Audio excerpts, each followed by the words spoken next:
Salut la famille Belle Idée, content de vous retrouver tout en espérant que vous allez bien. Aujourd'hui, j'ai reproduit cette vidéo pour que mes sœurs et mes frères qui doutent encore d'eux puissent se recourser les manches et se donner à faire. Suivez bien cette vidéo et que chacun d'entre vous puisse en tirer une leçon. Soyez infiniment bénis au nom de Jésus. Lève-toi, n'abandonne plus, sache que tu es une source de bénédiction.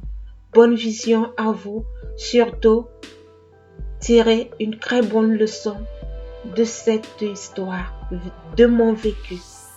Amen.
Jésus m'a aimé, oh.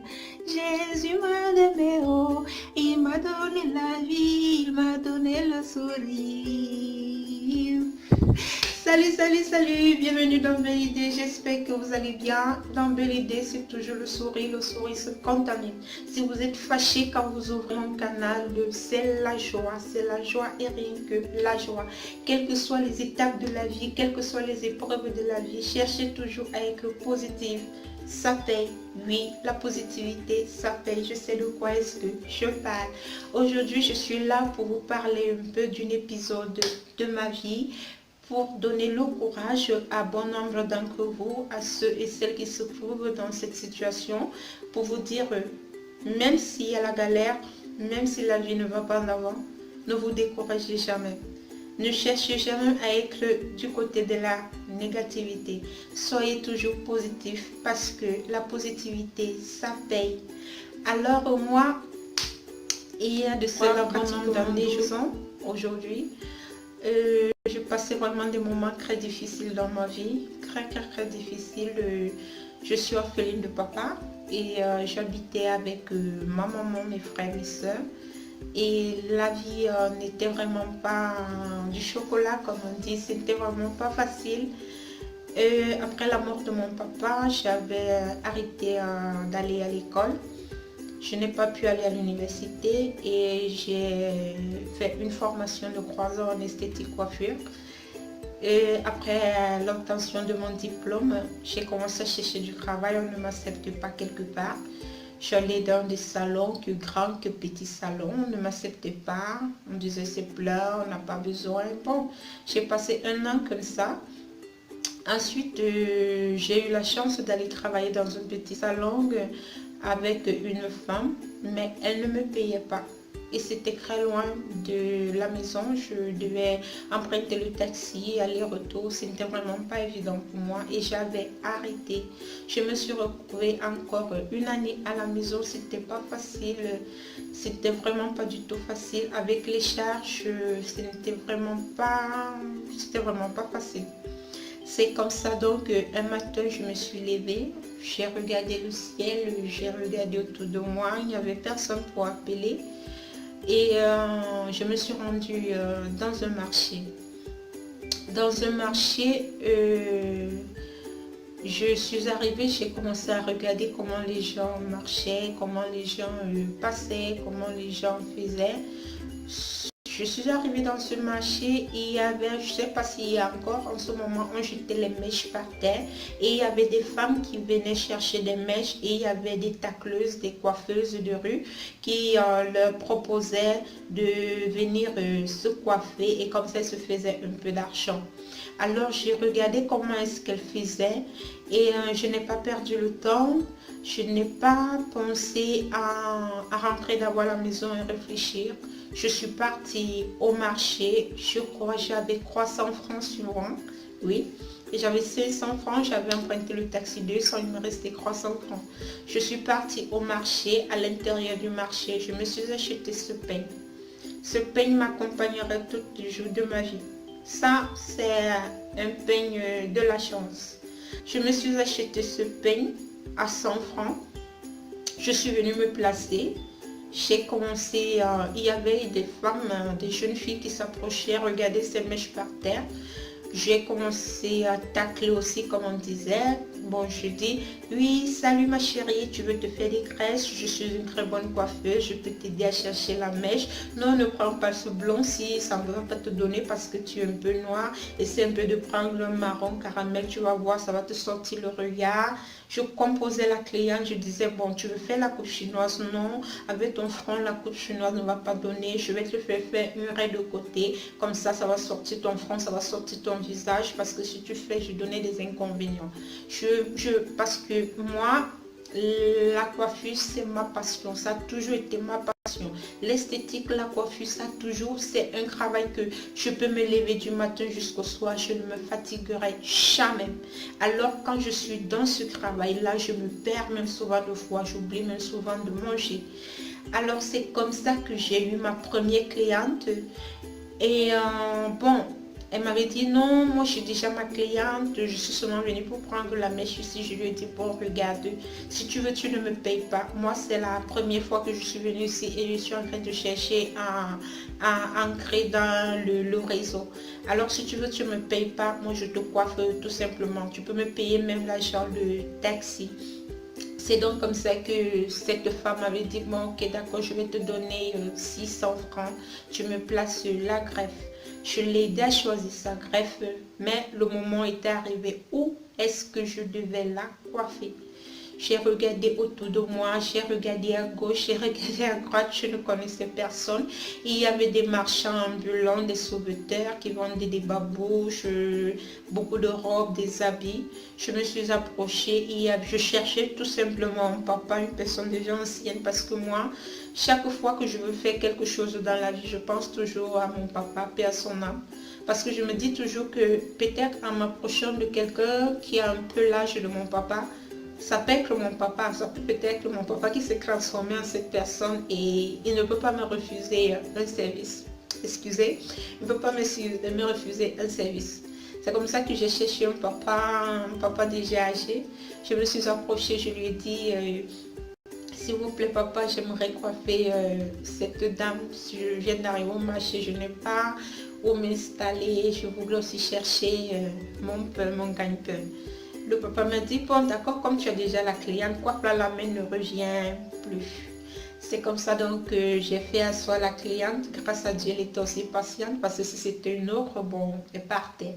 Elle s'est assise, j'ai commencé à la coiffer, Quand j'ai fini de coiffer la cliente, elle était très contente. Déjà, j'étais rapide, j'étais concentrée. Elle me posait les questions.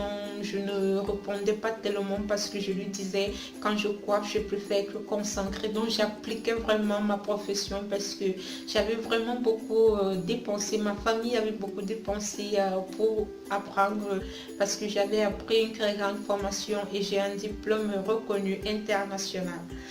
Alors, c'est comme ça, alors que j'ai...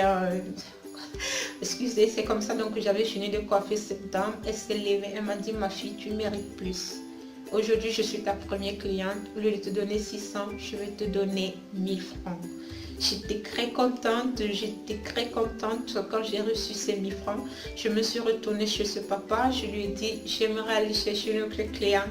Je ne sais pas si je peux te donner quand même quelque chose parce que je t'importune aussi. Comme ça, je viens ici chaque jour doucement, je vais me trouver une installation. Donc, j'aimerais que par jour, j'aimerais te donner 500 francs. Comme ça, toi aussi, tu peux manger un plat de nourriture à midi. Le papa m'a dit, bon, il n'y a pas de problème, ma fille, il n'y a pas de problème. Trouve-toi une chaise bon, tu viens, tu apportes tes clients. Le premier jour, avec cette motivation, je suis entrée au front, je me plaçais en plein soleil, en pleine pluie. Je cherchais les clientes, je les regardais, même celles qui ne venaient pas se coiffer vers moi, mais je les donnais des conseils. Je disais non, ne prends pas celle-ci, elle ne va pas bien, fais ceci, fais cela.